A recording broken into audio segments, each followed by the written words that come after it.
بسم اللہ الرحمن الرحیم۔ مفتی فضل غفور صاحب نے خواب سنایا ہے اور میدان گرم ہو گیا ہے۔ تو یہ خواب بہت چل رہا تھا انہی کی جانب سے، تو کچھ نہیں تھا، کوئی کچھ نہیں کہہ رہا تھا، لیکن جب انہوں نے سنایا تو سیاسی رقابتیں بھی ہوتی ہیں، تو یہ تو آسان بات ہے کہ کسی کے بارے میں یہ کہا جائے فلاں نے گستاخی کی، کسی کو رگڑا جائے۔ حضرت اشرف علی تھانوی رحمہ اللہ نے ایک مرتبہ فرمایا تھا بسط البنان تغیر العنوان، تو کہ اگر آپ لوگ حضور اکرم صلی اللہ علیہ وسلم کے لیے اس طرح کا علم ثابت کرنا چاہتے ہیں تو ایسا علم تو آگے نہیں بولتا۔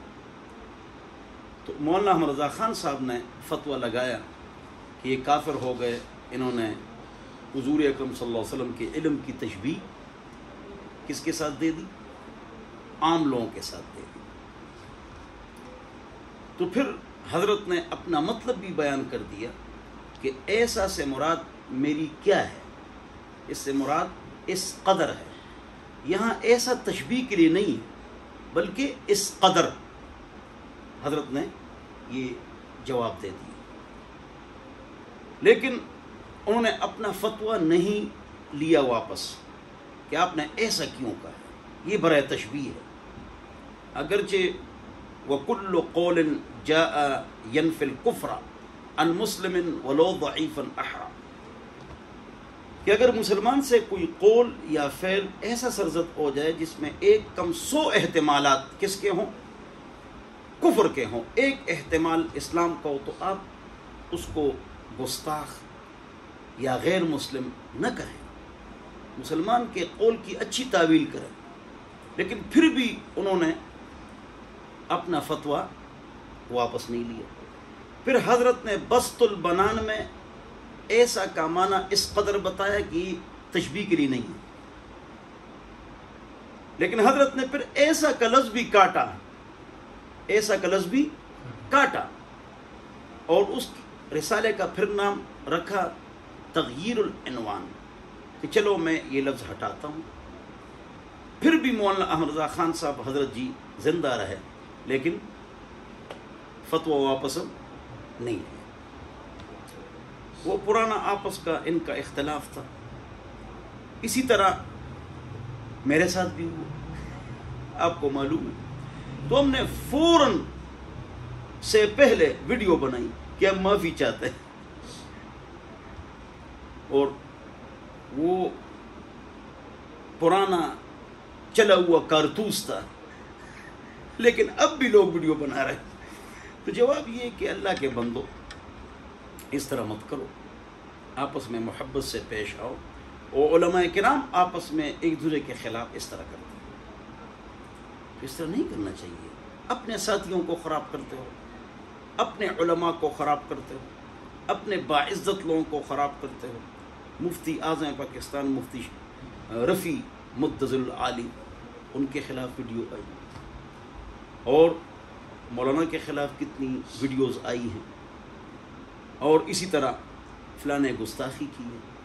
خواب آپ کوئی بھی دیکھ سکتے ہیں، یعنی تمام تعطیر الانام کتاب ہے خواب کی، اور خواب کے بارے میں یہ حکم ہے، اگر آپ کو اگر کوئی باعزت شخصیت کوئی حکم دے دے تو اس پر عمل نہیں کرو گے، چاہے وہ بزرگ ہو، بڑے بزرگ ہوں، جب تک اس قول کو قرآن و حدیث پر پیش نہ کرو۔ تو امام بخاری نے خواب نہیں دیکھا کہ حضور اکرم صلی اللہ علیہ وسلم سے مکھیاں پنکھے سے ہٹا رہے ہیں، تو یہ کہا جائے گا کہ امام بخاری نے نعوذ باللہ توہین کی؟ نہ۔ عباس رضی اللہ عنہ کی اہلیہ حضور اکرم صلی اللہ علیہ وسلم کی چچی نے خواب دیکھا کہ آپ کا ٹکڑا، بدن کا ٹکڑا میرے گود میں آ گیا، تو حضور اکرم صلی اللہ علیہ وسلم وہ پریشان تھی۔ حضور نے فرمایا فاطمہ کے ہاں بچہ پیدا ہوگا رضی اللہ عنہ، اور وہ آپ کے گود میں تربیت پائے گا۔ اس طرح بہت سارے خواب میں سنا سکتا ہوں۔ ملکہ زبیدہ کا جو خواب ہے، یعنی منہ پر وہ خواب نہیں آ سکتا، تو کیا ایک نیک خاتون تھی، وہ اس کی توہین ہے؟ نہیں، توہین نہیں ہے، خواب آپ کچھ بھی دیکھ سکتے ہیں۔ تو بہرحال اس طرح نہیں کرنا چاہیے، ایک دوسرے کی مخالفت نہیں کرنی چاہیے۔ آپ تو علماء کرام ہیں، آپس میں مل جاؤ۔ اللہ رب العزت نے آپ کو اتحاد اور اتفاق دے دیا ہے، اللہ تعالیٰ نے آپ کو بہت بڑی عزت عطا فرمائی ہے اگر تم سمجھتے ہو۔ اور آپ کو کیا چاہیے؟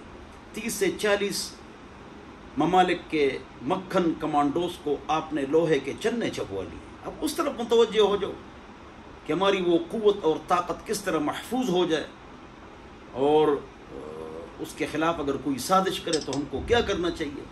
لیکن افسوس کہ ہم آپس میں لڑتے ہیں، معمولی باتوں پر ہم لڑتے ہیں، تو اس طرح نہیں کرنا چاہیے۔ یاد رکھو جمشید بھائی، غور سے سنو، حضرت بھائی، شاہد بھائی، امجد بھائی،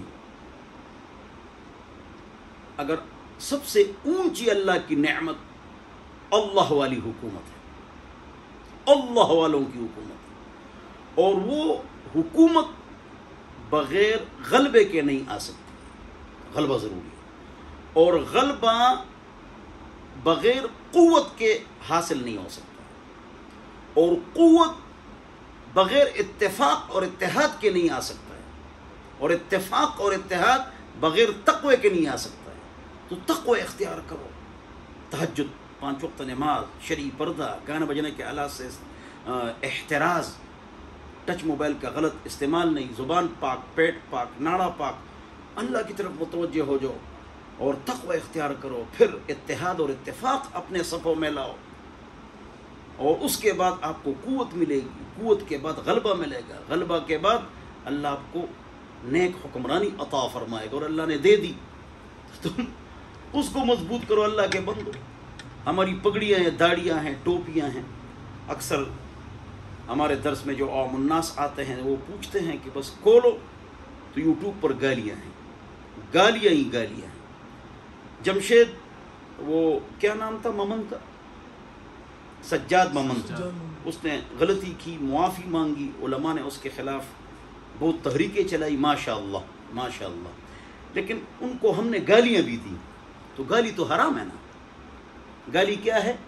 حرام ہے، کوئی بات نہیں، پرے خیر، گالی تو حرام ہے نا، تو گالیاں ہم کیوں دیتے ہیں؟ پھر ہماری بھی غلطی ہے نا کہ ہم گالیاں دیتے ہیں۔ دیکھو، تو بہت احتیاط سے چلنا چاہیے، اور آپ سب ہمارے بھائی ہیں، دوست ہیں، یوٹیوب کو، فیس بک کو گالیوں سے نہیں، دین سے مزین کرو۔ اور فیس بک تو فاسقوں کا چوک ہے، اس میں اپنے بڑے بڑے علماء کو کیوں تم خراب کرتے ہو؟